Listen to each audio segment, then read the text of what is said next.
Vamos a, vamos a ir entonces a Job capítulo 26, uno de los textos más extraordinarios en cuanto a la exaltación del Señor. Bildad ya había dicho algo en el capítulo 25 respecto a la grandeza de Dios, pero ahora Job todavía extiende mucho más esa descripción y nos ayuda a poder entender quién es Dios, quién es el Dios que adoramos, como recién cantábamos. ¿Cómo es Dios? ¿Cómo es su carácter? ¿Cuál es su grandeza, su gloria, su magnificencia? Y la verdad es que ante esto quedamos asombrados al ver la descripción que los escritores bíblicos hacen respecto del carácter de Dios. Leamos del versículo 1 al versículo 14 del capítulo 26, porque ahí está el contexto también. Respondió Job y dijo: ¿En qué ayudaste al que no tiene poder? ¿Cómo has amparado al brazo sin fuerza? ¿En qué aconsejaste al que no tiene ciencia? ¿Y qué plenitud de inteligencia has dado a conocer? ¿A quién has anunciado palabras y de quién es el espíritu que de ti procede? Las sombras tiemblan en lo profundo, los mares y cuanto en ellos mora. El Seol está descubierto delante de él y el Abadón no tiene cobertura. Él extiende el norte sobre vacío, cuelga la tierra sobre nada, ata las aguas en sus nubes y las nubes no se rompen debajo de ellas. Él encubre la faz de su trono y sobre él extiende su nube. Puso límite a la superficie de las aguas hasta el día de la luz y las tinieblas. Las columnas del cielo tiemblan y se espantan a su reprensión. Él agita el mar con su poder y con su entendimiento hiere la arrogancia suya. Su espíritu adornó los cielos, su mano creó la serpiente tortuosa. He aquí, estas cosas son solo los bordes de sus caminos, y cuán leve es el susurro que hemos oído de él. Pero el trueno de su poder, ¿quién lo puede comprender? La última frase es lo que da el título a esta entrega del día de hoy, a esta predicación. Pero el trueno de su poder, ¿quién lo puede comprender? Después de expresar y describir la grandeza de Dios, Job termina con esta expresión extraordinaria, porque dice, es imposible comprender a Dios. Somos demasiado pequeños e insignificantes y finitos tratando de comprender a un Dios infinito. Y la verdad es que si Dios no se hubiese revelado a través de las Escrituras y a través de la manifestación personal en el Antiguo Testamento a personas en particular, y esto que hubiese quedado plasmado en las Escrituras, nosotros estaríamos completamente perdidos intentando descifrar al Omnipotente. No tendríamos ninguna posibilidad de llegar al conocimiento de este Dios que revela las Escrituras. Por tanto, una de las gratitudes que debe haber en nuestros corazones siempre es el hecho de que Dios se haya revelado en las Escrituras, haya revelado su existencia, haya revelado su naturaleza, haya revelado su carácter a través de la manifestación de sus atributos. De tal modo que de esa forma el hombre pueda tener un cierto conocimiento de él. Y digo un cierto conocimiento porque el conocimiento total de Dios es imposible. La Biblia permite que el hombre pueda llegar al conocimiento de Dios por las mismas declaraciones que Dios hace de sí mismo en las Escrituras. Sin embargo, conocemos por la misma Biblia y la experiencia humana que es imposible conocer a Dios exhaustivamente. Es una especie de paradoja. ¿Dios puede ser conocido? Sí. ¿Pero Dios puede ser conocido exhaustivamente? No. Dios, dijo alguien, verdaderamente puede ser conocible, pero no exhaustivamente comprensible. Yo quiero que vayamos entendiendo esto porque parece un poco filosófico y de hecho un poco de teología sistemática. Dios es verdaderamente conocible, pero no exhaustivamente comprensible.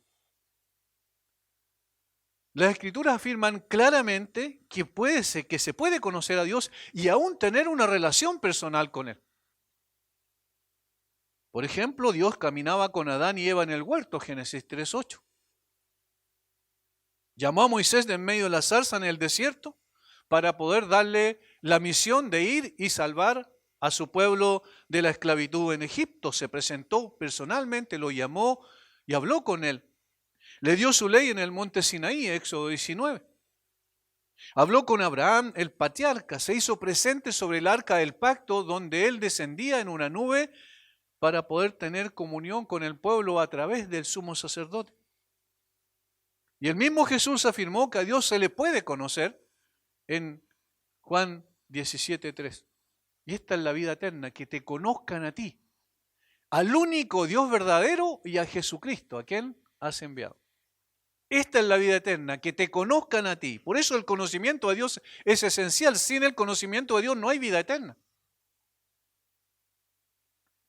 Y el mismo Juan afirmó que Jesús ha dado a conocer a Dios, a quien nadie vio jamás. Juan 1:18. A Dios nadie le vio jamás. El unigénito Hijo que está en el seno del Padre, Él le ha dado a conocer. Y esa palabra es muy interesante porque es la palabra exégesis. Dios, el Señor Jesucristo, hizo una exégesis del Padre. Es decir, sacó afuera el conocimiento del Padre, de tal manera que a través de Jesucristo Dios es conocible. Pablo dijo que Cristo era la imagen del Dios invisible en Colosenses 1:15. De tal manera que la Biblia es clara y categórica respecto a que Dios sí puede ser conocido. Pero, aunque las Escrituras revelan que Dios puede ser conocido y se puede establecer una relación personal con Él, las mismas Escrituras dejan meridianamente claro que es imposible que el ser humano pueda conocer exhaustivamente a Dios. Por varias razones. Primero, por nuestra propia condición. Por nuestra propia naturaleza. Los seres humanos estamos limitados por los condicionantes de espacio y tiempo. Nosotros hablamos de la eternidad, pero no entendemos lo que es la eternidad. Nosotros estamos condicionados por el espacio, porque obviamente si estamos aquí, no estamos en nuestra casa. Es decir, tenemos un condicionamiento de espacio y tenemos un condicionamiento de tiempo. Pero Dios no es así. Más aún, los seres humanos añadimos al condicionamiento de espacio y de tiempo también el hecho de que estamos condicionados por nuestra naturaleza corrompida. Eso dice la Biblia. Corrompidos por el pecado, de tal manera que nacemos con el entendimiento entenebrecido, oscurecido, incapaz de poder percibir, entender a Dios. Y limitados también por nuestra condición de criatura para entender al Creador. Esto porque Dios es eterno, no tiene condicionamiento de tiempo ni de espacio, y esto porque Dios es santo. Dios trasciende el espacio y el tiempo, la misma naturaleza de Dios y nuestra naturaleza, la que hace imposible que tengamos un conocimiento absoluto de Dios. Es imposible. Es interesante lo que dice el apóstol Pablo cuando le escribe a los Corintios. Y él dice en el capítulo 2 de Primera de Corintios que el hombre natural no percibe las cosas que son del Espíritu de Dios porque para él son locura. Y se han de discernir espiritualmente, dice, porque se han de discernir espiritualmente. Y poco antes dice algo también muy interesante, que dice que ¿quién entendió las cosas de Dios? Y esa es una pregunta retórica. Nadie entendió las cosas de Dios. Y luego añade, solamente el Espíritu de Dios entendió las cosas de Dios. En otras palabras, solo Dios entiende a Dios. Solo Dios tiene un profundo conocimiento de Dios. Y él coloca un ejemplo humano. Versículo 11 del capítulo 2 de 1 Corintios. Porque ¿quién de los hombres sabe las cosas del hombre, sino el espíritu del hombre que está en él? Así tampoco nadie conoció las cosas de Dios, sino el Espíritu de Dios. Y por eso es que cuando se trata de explicar, por ejemplo, la esencia de Dios, que Dios existe en tres personas, la Trinidad, todos nos quedamos cortos.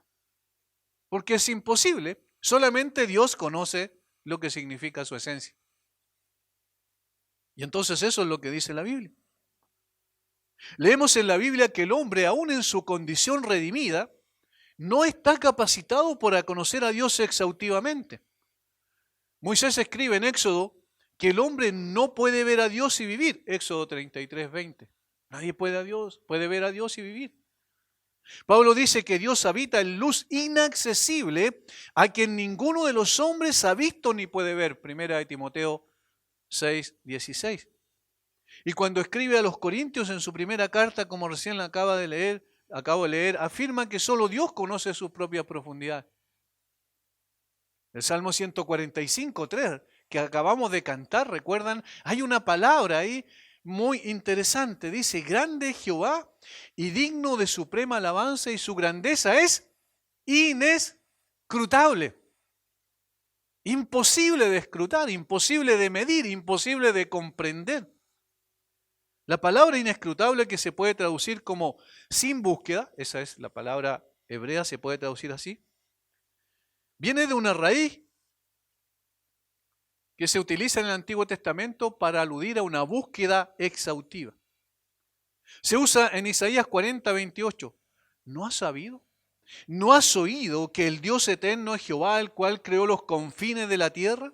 No desfallece ni se fatiga con cansancio, y su entendimiento no hay quien lo alcance. Ahí se utiliza la misma raíz. Su entendimiento no hay quien lo alcance, y esa es una buena traducción, porque está diciendo es imposible, ni por muchas capacidades que podamos desarrollar, ni siquiera, hermano, cuando estemos en el cielo vamos a poder comprender a Dios. De hecho, el mismo Dios no nos ha dado a conocer todo sobre Él, y esto es lo otro que condiciona aquello y sus planes. Deuteronomio 29:29, las cosas secretas pertenecen a Dios, pero las reveladas han sido para nosotros. Y las declaraciones explícitas de las Escrituras revelan que el pensamiento de Dios trasciende las capacidades intelectuales del ser humano infinitamente. El Salmo 139:6 afirma que el conocimiento de Dios es demasiado maravilloso para mí, dice David. Alto es, no lo puedo comprender. En el Salmo 147 se declara que su entendimiento es infinito, y en Isaías 55:9 se contrastan los pensamientos de Dios con los pensamientos del hombre. Como son más altos los cielos que la tierra, así son mis caminos, más altos que vuestros pensamientos, y más altos que vuestros pensamientos, o mis pensamientos más altos que vuestros pensamientos. Mis caminos son superiores a los tuyos, mis pensamientos como ser humano son limitados, eso es lo que está diciendo. Y es interesante porque coloca las dos frases que se contrastan en paralelo, es decir, nunca se pueden encontrar. Esta verdad fue la que llevó a Pablo a exclamar con asombro y admiración y adoración: ¡oh, profundidad de las riquezas, de la sabiduría y de la ciencia de Dios! ¡Cuán insondables son sus juicios e inescrutables sus caminos! Porque ¿quién entendió la mente del Señor? ¿O quién fue su consejero? Romanos 11:33 y 34. Es decir, así como las Escrituras revelan que Dios es posible de conocer y tener una relación personal con Él, las mismas Escrituras revelan que es imposible conocer a Dios exhaustivamente. Por eso, nosotros titulamos este mensaje hacia el conocimiento del Dios incomprensible.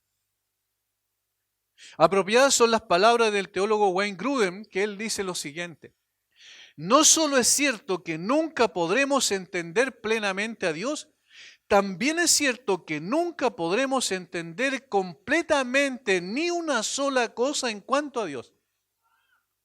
Su grandeza, su entendimiento, su conocimiento, sus riquezas, su sabiduría, sus juicios, sus caminos.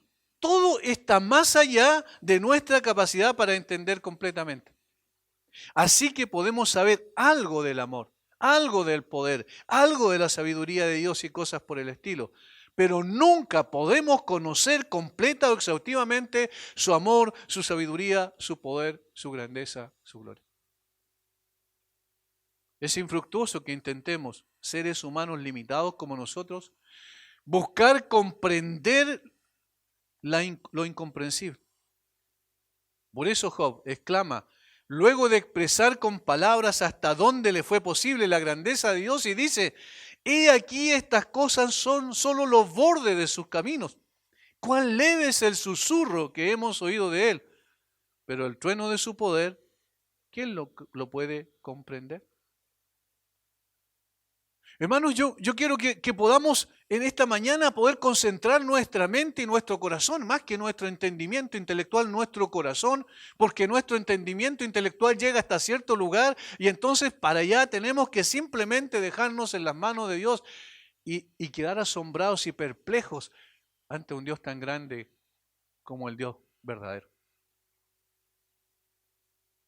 Y puede esto mismo que estamos diciendo, que nos deje con la mente cerrada, decir, bueno, ya no es imposible conocer, entonces, ¿para qué vamos a animarnos a intentar conocer mejor a Dios? Sin embargo, lo contrario es lo que debería pasar.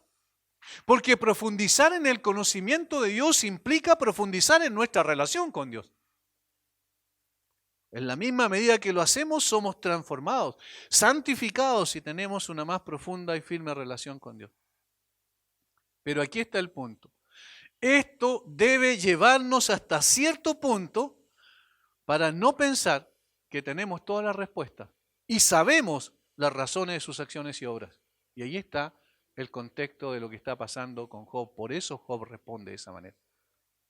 En otras palabras, Bildad está confrontándolo frente a la grandeza de Dios y diciéndolo, tú eres un pecador y por eso te han venido todas las calamidades que te han venido, y en consecuencia reconoce que eres simplemente un gusano. El contexto, capítulo 25, ante la grandeza de Dios. Y Job está diciendo, es verdad, pero ¿sabes qué? Hay más que eso. Dios es más grande de lo que tú has descrito y además, y aquí está el punto, tú no tienes idea y yo tampoco tengo idea hasta dónde y por qué y cuáles son las razones que hay detrás de la obra de Dios. Por eso Job responde a Bildad de esa manera. Hablando sobre la grandeza y terminando con las palabras que dan lugar al título de nuestro sermón, hacia el conocimiento del Dios incomprensible. Vamos a dividir esta entrega en dos partes esencialmente. Primero veremos una descripción de la grandeza de Dios, versículos 5 al 13, y luego una descripción de la incomprensibilidad de Dios. Un poco difícil esta palabra, ¿cierto? Primero, una descripción de la grandeza de Dios, versículos 5 al 13, y versículo 14 en segundo lugar, una descripción de la incomprensibilidad de Dios. Vamos entonces a lo primero, versículos 5 al 13. Y hermanos, aquí esto es poesía, y como es poesía también hay que ser cuidadosos porque hay muchas cosas que se dicen allí que si las vamos descifrando una a una va a ser muy complejo, nos vamos probablemente a perder. Necesitamos captar el argumento general para no perder. Primero entonces una descripción de la grandeza de Dios. Job describe al Señor, y esta es la esencia, como soberano sobre todo y sobre todos. No hay lugar donde Él no ejerza su señorío. Ese es lo que va a destacar Job aquí. Para tener una mejor comprensión debemos recordar que en el tiempo en que escribe Job, alrededor del 1500 y poquito antes inclusive se fue escrito este libro, probablemente, que Job describe en este lugar acontecimientos que todavía no son completos en cuanto a la revelación de Dios. La revelación de Dios es progresiva y se completa perfectamente en el Nuevo Testamento.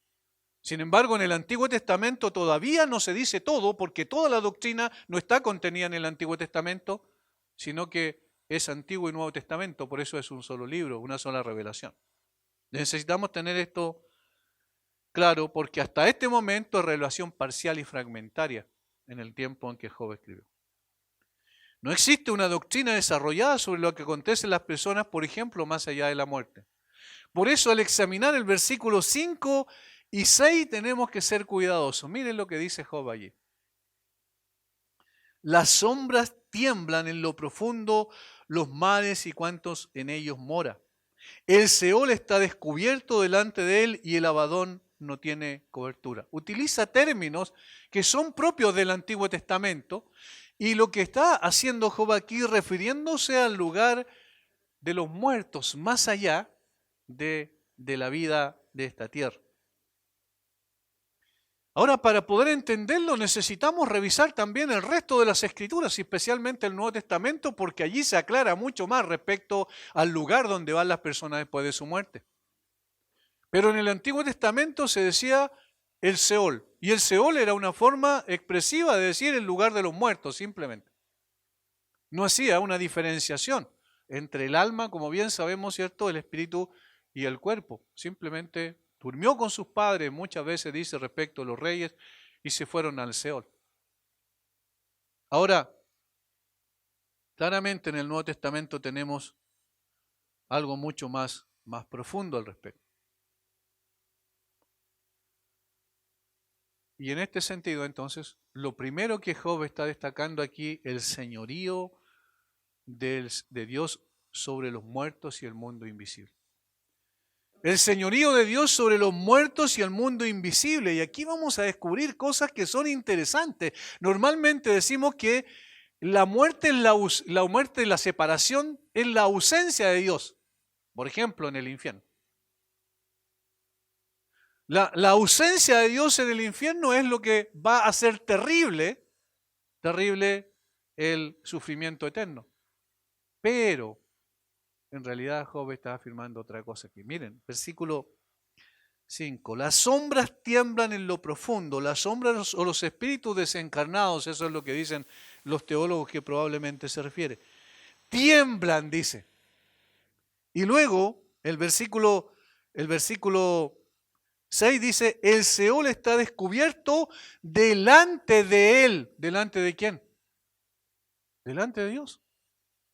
No tiene cobertura, significa, es decir, está claramente visible. Para nosotros es algo invisible, pero no para Dios. ¿Por qué? Porque está destacando que la presencia de Dios también está allí. Y eso es lo más terrible del infierno. Lo que es imposible para el ojo humano poder captar, porque está más allá de nuestra vista, es a lo que hace alusión Job aquí en esta descripción. A diferencia de Bildad, que eleva la mirada a los cielos para hablar de la grandeza y el señorío de Dios, Job comienza mirando abajo, allí donde ningún ojo humano puede penetrar, al lugar de los muertos. El Seol, como lo conocían los antiguos, sin referencia directa al infierno por lo fragmentado de la revelación, como hemos visto hasta ese entonces. Sin embargo, podemos entender que la finalidad es mostrar o describir a Dios como Señor soberano sobre los cuerpos y las almas de aquellos que han muerto. Es decir, el Señor también es soberano sobre aquel lugar. Nosotros sabemos por la revelación neotestamentaria que el infierno es el lugar de los que parten sin Cristo. Y lo significativo del caso es que la palabra nos está diciendo que los muertos están conscientes en un lugar de tormento. Fíjense, ¿qué es lo que pasa con las almas desencarnadas o las sombras, como se dicen allí poéticamente? ¿Qué es lo que pasa con ellos? Dice, tiemblan. Tiemblan, eso es un sentido de decir que están conscientes de lo que está pasando. Y esa es una de las cosas más terribles del infierno. Las personas van a estar conscientes de su sufrimiento. Y lo que más les va a llevar al sufrimiento es el hecho de que la presencia de Dios está allí. Van a estar conscientes de que están delante de Dios en juicio. Tiemblan, dice, y no escapan a la presencia y gobierno de Dios. Son descripciones terribles y nos enseñan que ni siquiera en el infierno se puede escapar de la presencia en juicio del Dios Todopoderoso. Job está diciendo, Dios no solo es Señor del cielo, sino también es Señor de... Y siempre para los antiguos el infierno tiene una connotación de estar abajo. Si ustedes revisan la Biblia van a ver siempre aquello. El cielo, la gloria de Dios. Y aquí está el punto. ¿Y el infierno no está la gloria de Dios? Sí está la gloria de Dios. Sí está la gloria de Dios en juicio. Y por eso es que tiemblan las almas de las personas en ese lugar constantemente. Y ahora pensémoslo en términos de eternidad. Hermanos, y por eso es que es tan pertinente el Evangelio de Jesucristo. Porque el Evangelio es el único que tiene una respuesta a esta terrible interrogante que la Biblia describe en forma bastante clara respecto al sufrimiento de las personas en ese lugar. Y el Evangelio es el único que los puede librar de aquello. Y hay algo en lo que la majestad de Dios aparece más terrible que la ruina eterna de los impíos y los gemidos de los habitantes de la tierra de las tinieblas, escribió alguien. Hay algo en lo que la majestad de Dios aparece más terrible que la ruina eterna de los impíos y los gemidos de los habitantes de la tierra de las tinieblas. Aquellos que no teman ni adoran a Dios en la tierra, temerán y temblarán para siempre con los demonios en el infierno. Pero pastor, no hable de eso. Bueno, la Biblia habla de eso. Pero no traten de asustar a la gente. No, la Biblia no está asustando, está describiendo claramente lo que ocurre. Dios es justo. De lo contrario, ¿cuál es la razón por la cual Jesucristo vino y murió en nuestro lugar? No tiene sentido. ¿De qué nos libra entonces Jesucristo? ¿Por qué la Biblia lo describe como un Salvador? ¿Salvador de qué? Es la presencia activa de Dios, hermanos, en juicio la que atormentará por los siglos de los siglos las vidas de estas personas. Es la presencia activa de Dios en juicio. Y Dios será glorificado en ello. Y esto es muy importante porque Dios no solo es glorificado en la salvación de los creyentes, sino también en la condenación de los impíos. En ambos es glorificado Dios. Y en ninguna de esas acciones de Dios hay injusticia.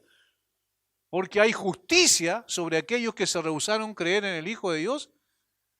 Y hay misericordia para aquellos que por su gracia llegaron al conocimiento de la verdad. Pero no hay injusticia.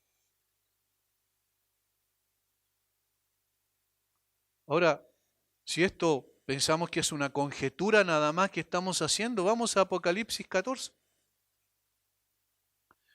En el contexto de la manifestación del dragón, ¿cierto? Apocalipsis 14, 10 y 11 dice que esto ocurrirá con aquellos que siguen al dragón y a la bestia. Él también, dice, beberá del vino de la ira de Dios que ha sido vaciado puro en el cáliz de su ira, y será atormentado con fuego y azufre delante de los santos ángeles y del Cordero. Y el humo de su tormento sube por los siglos de los siglos. Y esa es una expresión que habla de eternidad. Y no tienen reposo de día ni de noche los que adoran a la bestia y a su imagen, ni nadie que reciba la marca de su nombre. Es decir, el Nuevo Testamento confirma lo que Job está diciendo aquí. Que esas personas tiemblan y que no pueden escapar a la presencia activa en juicio de parte de Dios. Job entonces está diciendo, mira, en realidad Dios es tan glorioso que no solo manifiesta su gloria, su grandeza y su señorío sobre los cielos, sino también sobre el mismo infierno, los lugares de los muertos. En segundo lugar, versículos 7 al 13, Job describe la majestad, la gloria de Dios en su señorío sobre la creación visible. Noten cómo ahora eleva su mirada para el cielo. Versículo 7. Él extiende el norte sobre vacío, cuelga la tierra sobre nada, ata las aguas en sus nubes y las nubes no se rompen debajo de ellas.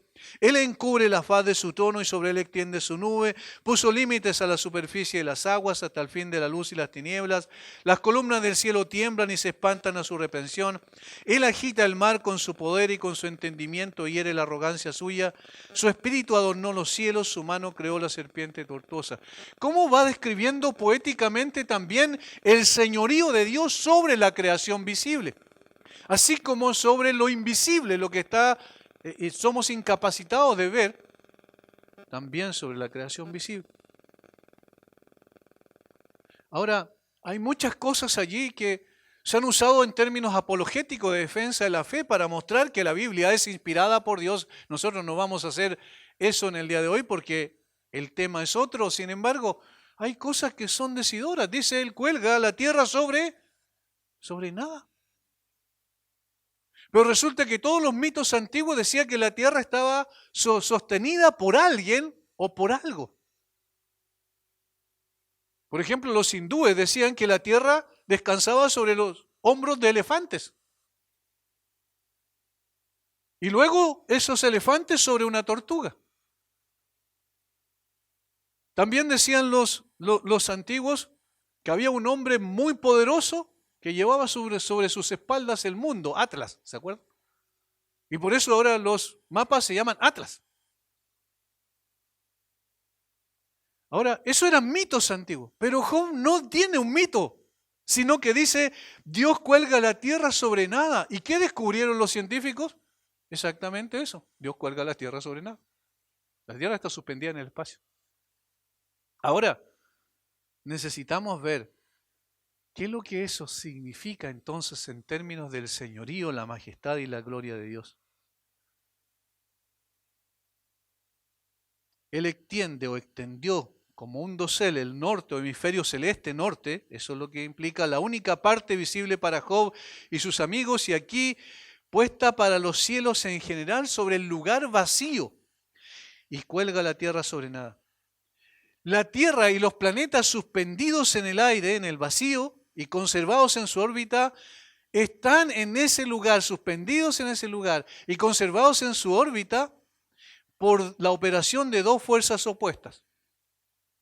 Una, la centrípeta, que los atrae hacia el Sol o centro del sistema, y el otro, centrífuga, que los aleja de ella.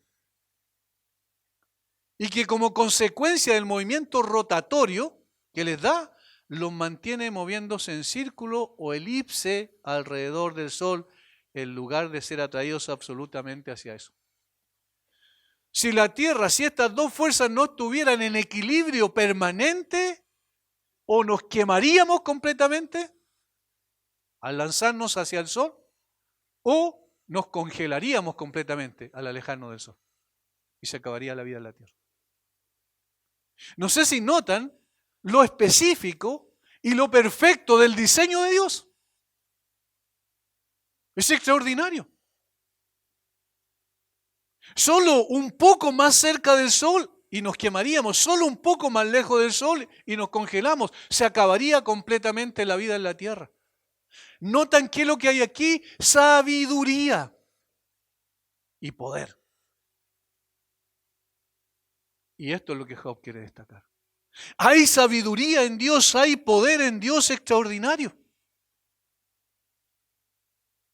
Todo esto describe a Dios no solo como creador, sino también como sustentador de la creación. Alguien dice, pero los científicos han descubierto que son las leyes de la naturaleza, y si hay leyes, ¿no hay dador de leyes? Obviamente que si hay leyes es porque hay un dador de esas leyes.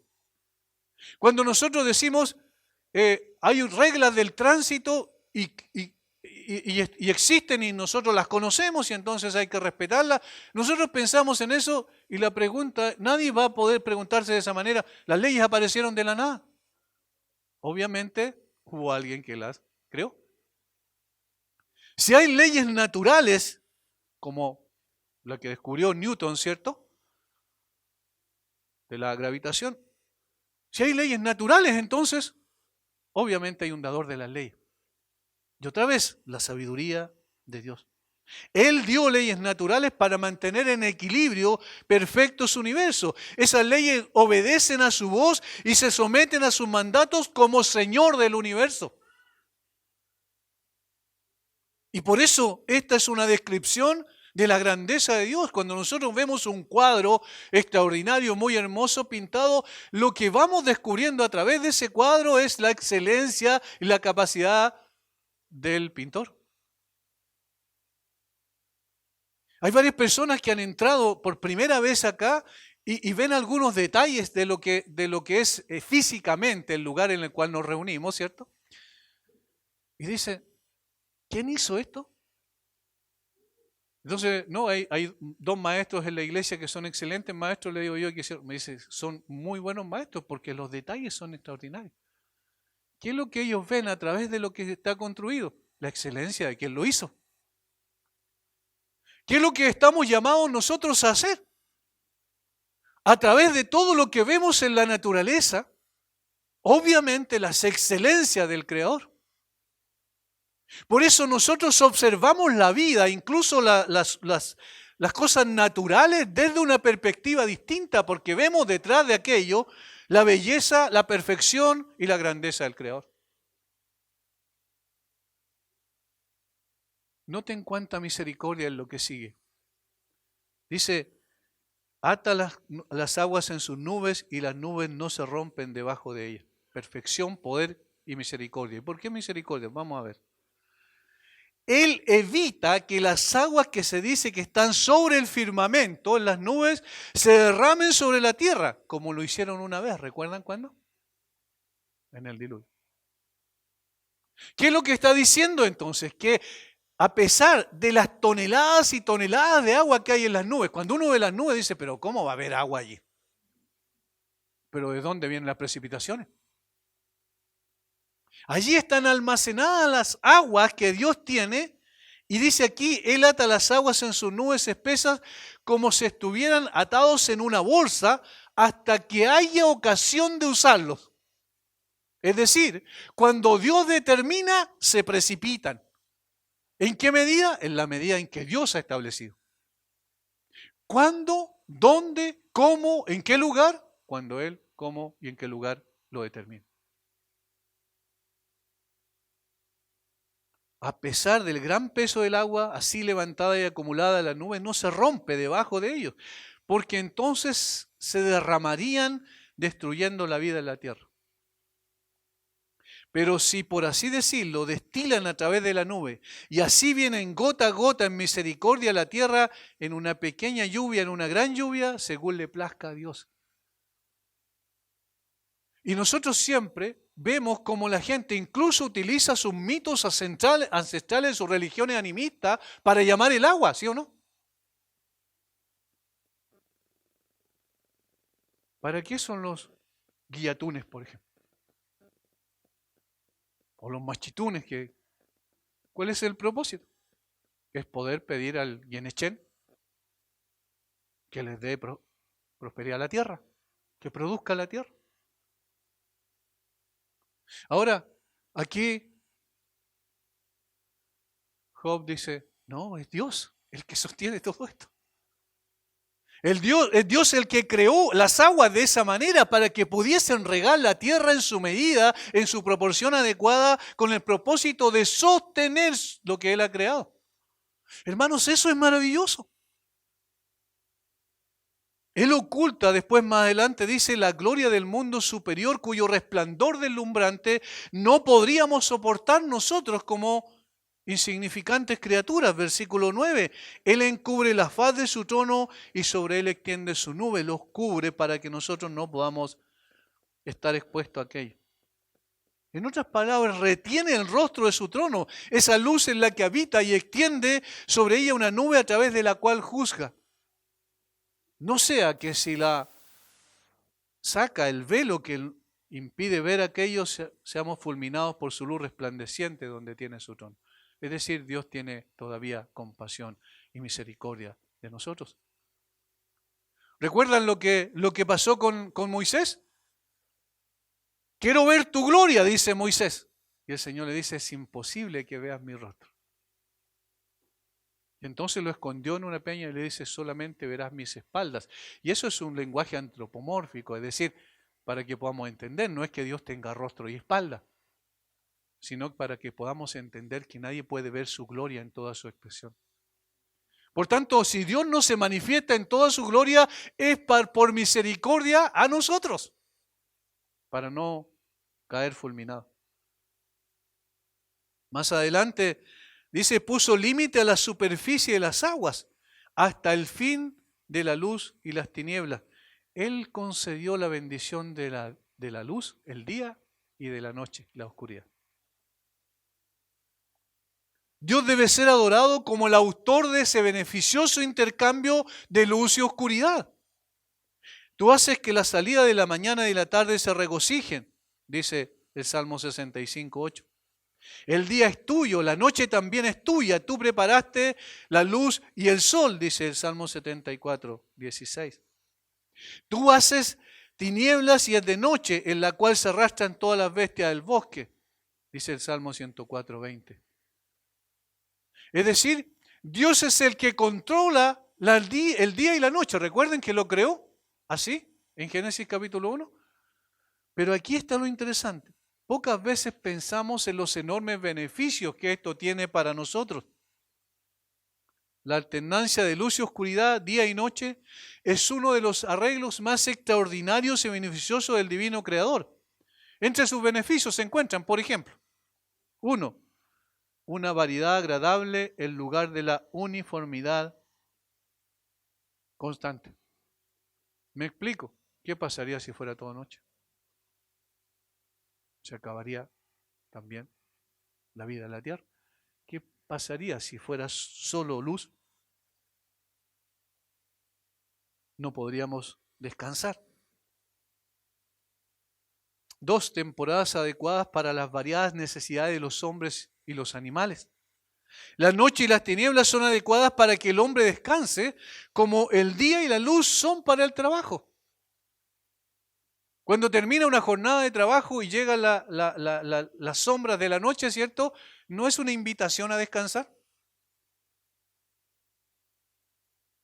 En algunos lugares extremos, por ejemplo, en los polos en particular, es compleja esta situación, porque hay temporadas donde tienen 11 horas de luz y les cuesta mucho a la gente descansar.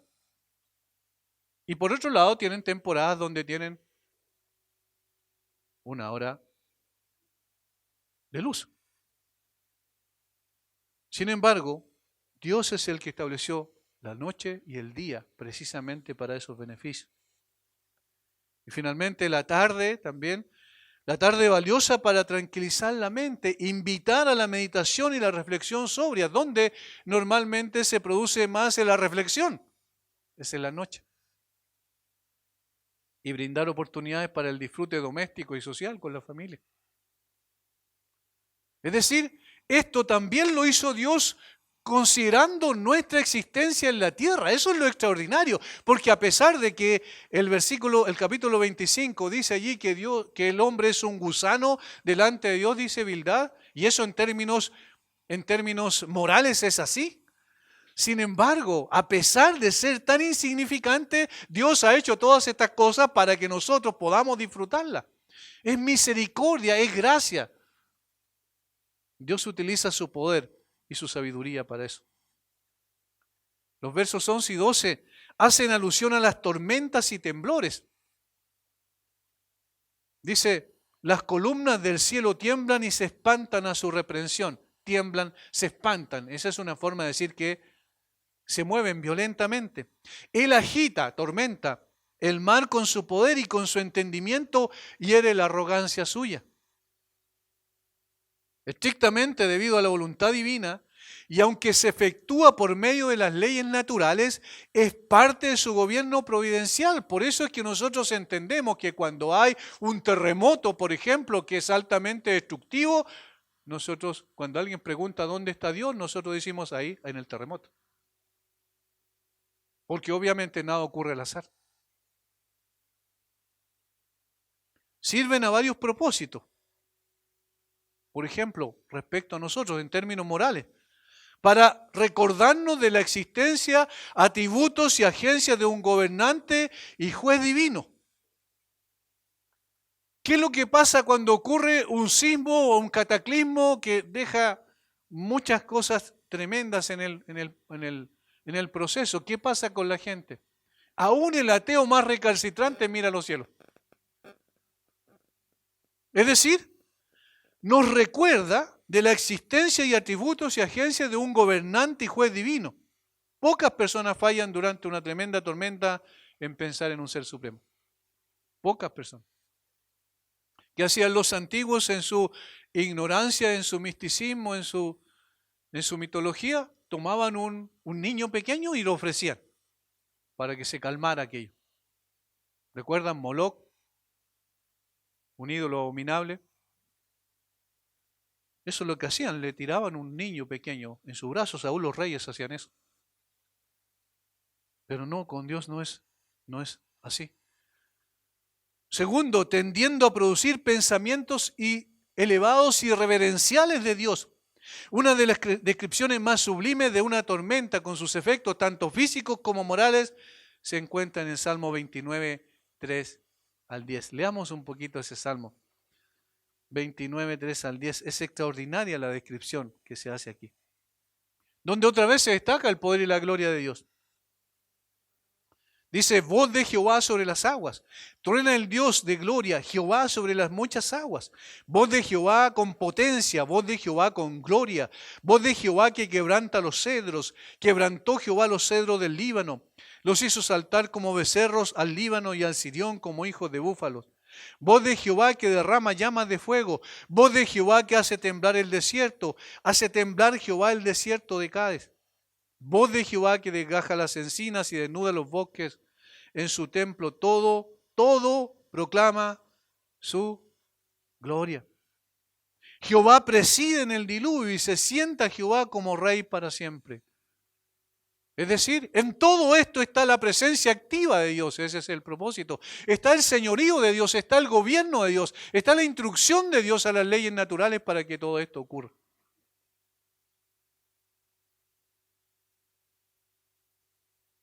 En tercer lugar, esto nos lleva a pensar o a sugerir la inestabilidad de las cosas terrenales y el peligro al que está expuesta la vida humana, lo precario de la vida humana, la fragilidad de la vida, con la importancia de conseguir el favor de Dios y la seguridad de un mundo mejor. Es decir, esto nos recuerda que somos seres absolutamente pasajeros y circunstanciales en esta tierra. Nos lleva a mirar a Dios y a decir, el único que permanece para siempre es Dios. Todo esto es superficial. Todo lo que ganemos, todos los éxitos que hemos logrado, como hemos dicho muchas veces, terminan aquí, se derrumban en cualquier momento. Un virus pequeño y se acabó la vida. Esto nos hace pensar en lo inestable de la vida humana y en consecuencia a buscar lo que es estable y permanente. Esto nos lleva a pensar en la necesidad de la relación con Dios, del conocimiento y la adoración a un Dios glorioso. Y en cuarto lugar, esto nos lleva a tender a elevar la mente y fortalecer el carácter poniéndola en contacto con lo sublime y terrible de la naturaleza.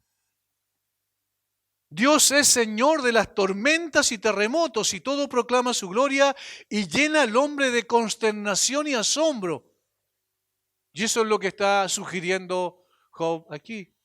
Obviamente nos hace vernos en la dimensión que Dios nos ve, es decir, pequeños.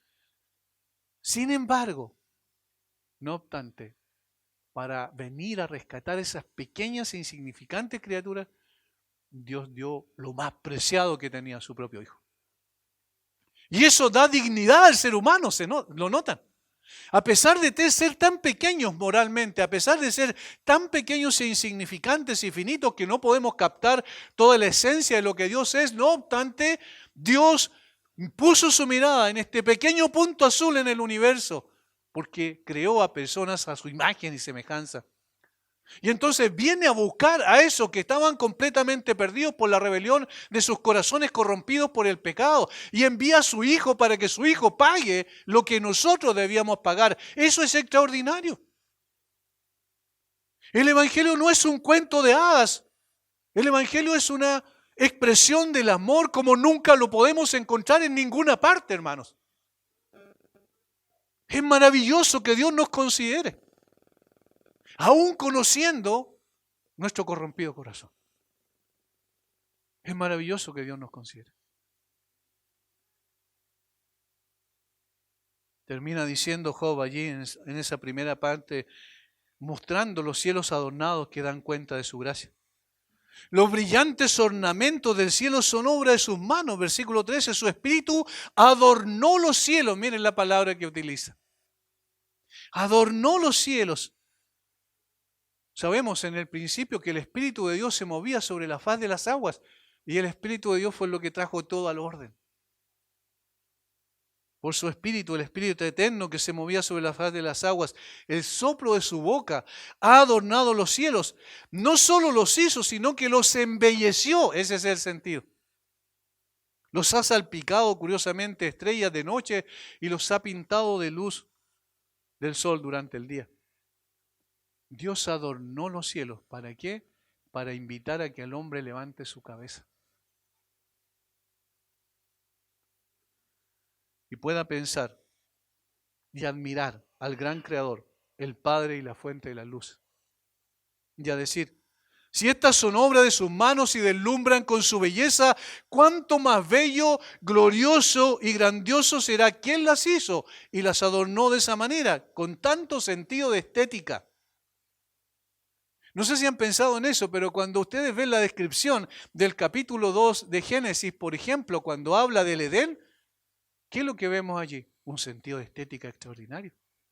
4 ríos que confluían en un lugar especial, donde había oro, habían piedras preciosas, es decir, la belleza en todo su esplendor. El Señor nos dio el sentido de la estética.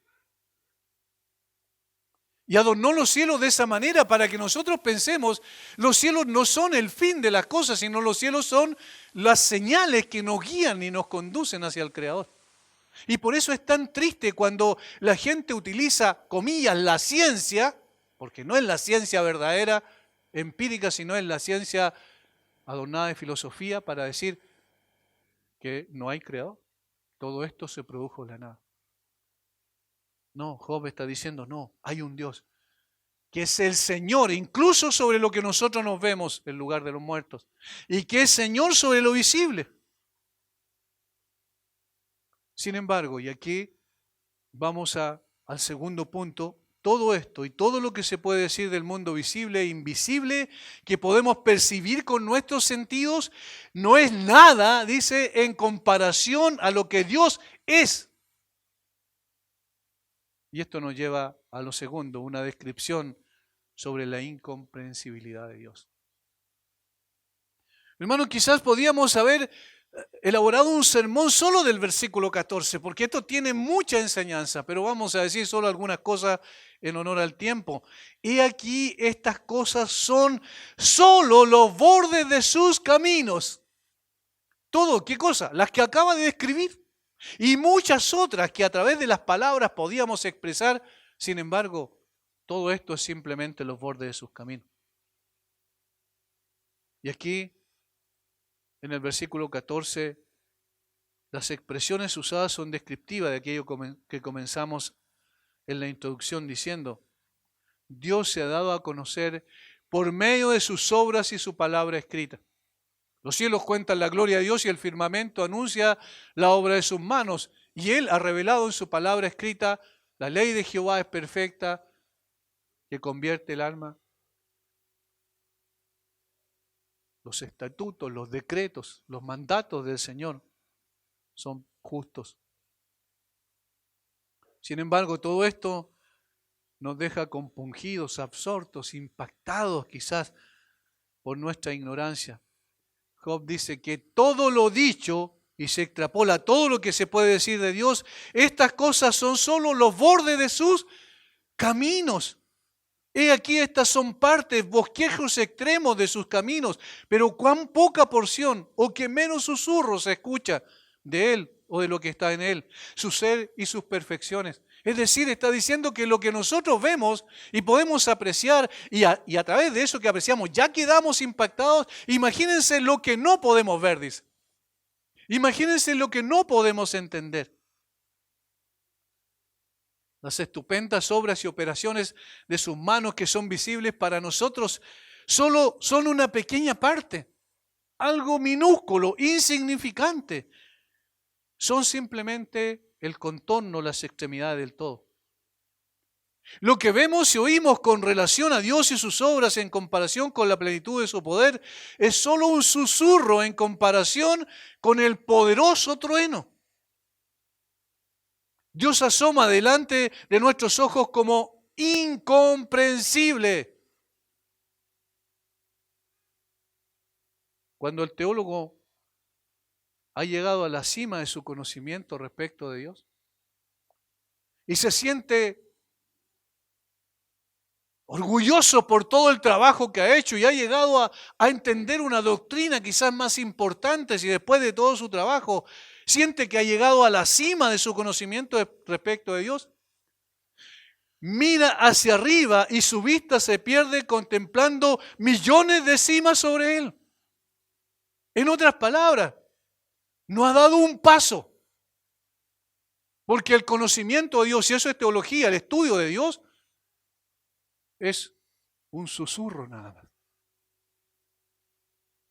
Y esto, ¿saben lo que hace, hermanos? Esto es un golpe a nuestro orgullo y arrogancia. En el día de hoy, donde tanto se exalta el conocimiento intelectual dentro del mundo evangélico, y está bien, yo no estoy en contra del conocimiento intelectual. De hecho, para poder expresar bien lo que Dios dice, necesitamos estudiar profundamente. Sin embargo, cuando nos sentimos orgullosos por nuestro conocimiento, esto nos dice, ¿y tú crees que conoces a Dios? ¿Realmente puedes decir que conoces a Dios? Mira, lo que conoces es un susurro de Dios. Y solo podemos decir con Job, todo esto es nada más que los contornos de sus caminos. Señor, tú eres demasiado extraordinario, infinitamente grande en sabiduría, en conocimiento. ¿Cómo podría yo decir que yo te conozco y sé cómo actúas en esta o en esta otra área? No tengo idea. Después de todo lo que el lenguaje puede hacer, escribió alguien cuando se somete a la máxima atención, y todo lo que podemos ver de Dios en el mundo natural y darnos cuenta de Dios en el mundo providencial, nos vemos obligados a gritar con Job en este texto: he aquí, estos son solo parte de tus caminos, pero que poca parte se oye de él. Pero el trueno de su poder, ¿quién puede entender? Tratamos de satisfacernos diciendo: es la ley natural la que controla las cosas, la gravitación está en funcionamiento, las fuerzas centrípetas y centrífugas se corresponden entre sí. ¿Pero qué es la ley natural? Es solo la forma de hacer las cosas de Dios.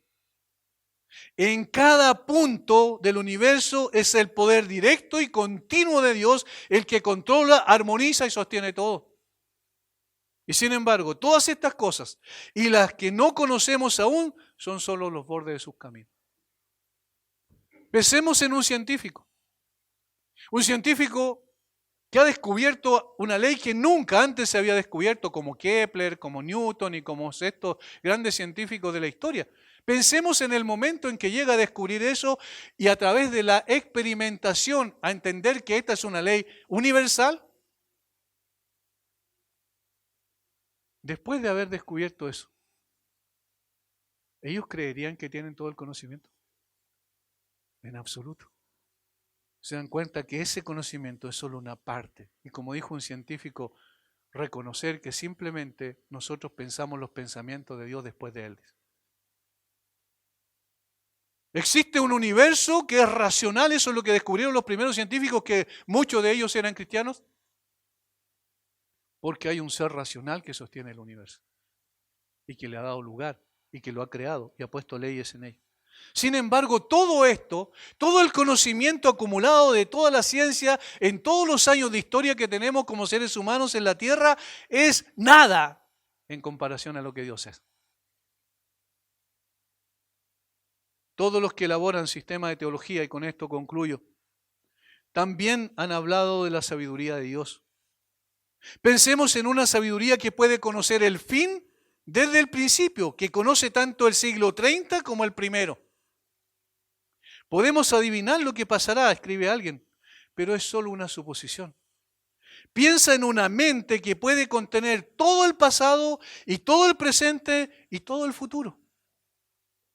Podemos idear e inventar a pequeña escala algo, pero piensa en una sabiduría que podría idear un universo entero. Piensa en una sabiduría que fue capaz de formar, sin ninguna sugerencia, ningún modelo para trabajar, el ojo, el oído, la mano, el pie, los órganos vocales. Lo que sabemos se ve abrumado por lo que no sabemos.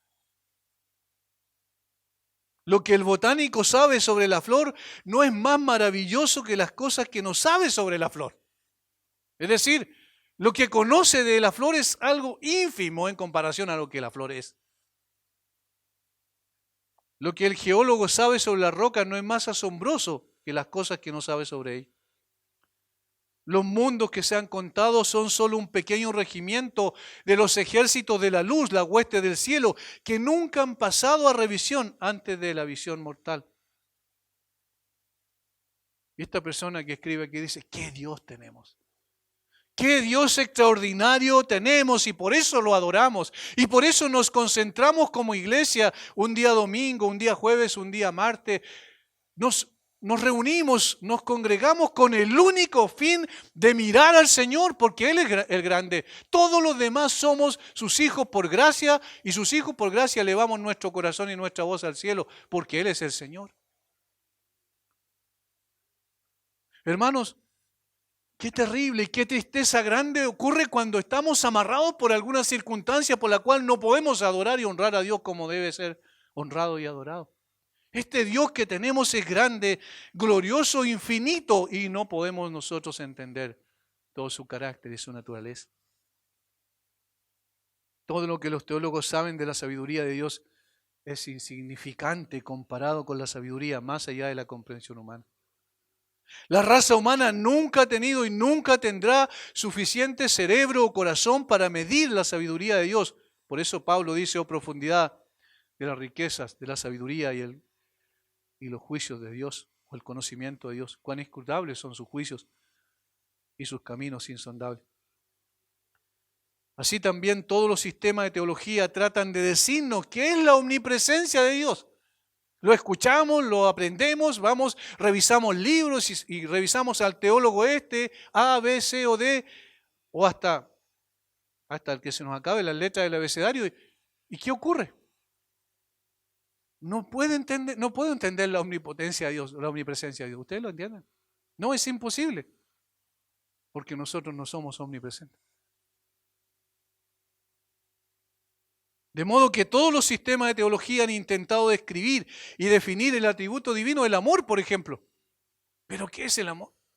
Nosotros siempre cuando hablamos del amor lo contaminamos con nuestra percepción humana del amor. Pero el amor de Dios es imposible de describir. Es bastante fácil definir el amor paterno, el amor maternal, el amor conyugal, el amor fraterno, el amor de esa naturaleza en términos horizontales, pero cuando miramos hacia arriba, digo, no puedo entender el amor de Dios. ¿Cómo podemos entender a un Dios santo, absolutamente santo, que no obstante habita en corazones corrompidos como los nuestros? No puedo entender. Termina diciendo una persona de apellido Talmage: adelante, iglesia de Dios.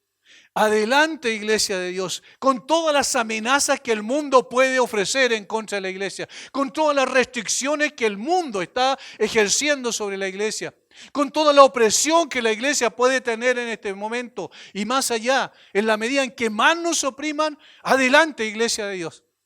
No nos vamos a quedar sentados, vamos a seguir caminando con Cristo. Vamos a seguir a pesar de todas las amenazas que hay y que se cienden sobre la iglesia, a pesar de que en este país específicamente se esté urdiendo, se esté maquinando cosas en contra de la iglesia de Dios, porque esto no es fantasía, esto es lo que está ocurriendo, hermano. A pesar de todo eso y a pesar de que nos digan, no, en esta iglesia no se pueden congregar más de 2 o 3 personas, vamos a seguir congregándonos porque tenemos a un Dios glorioso que es el verdadero Señor de la historia.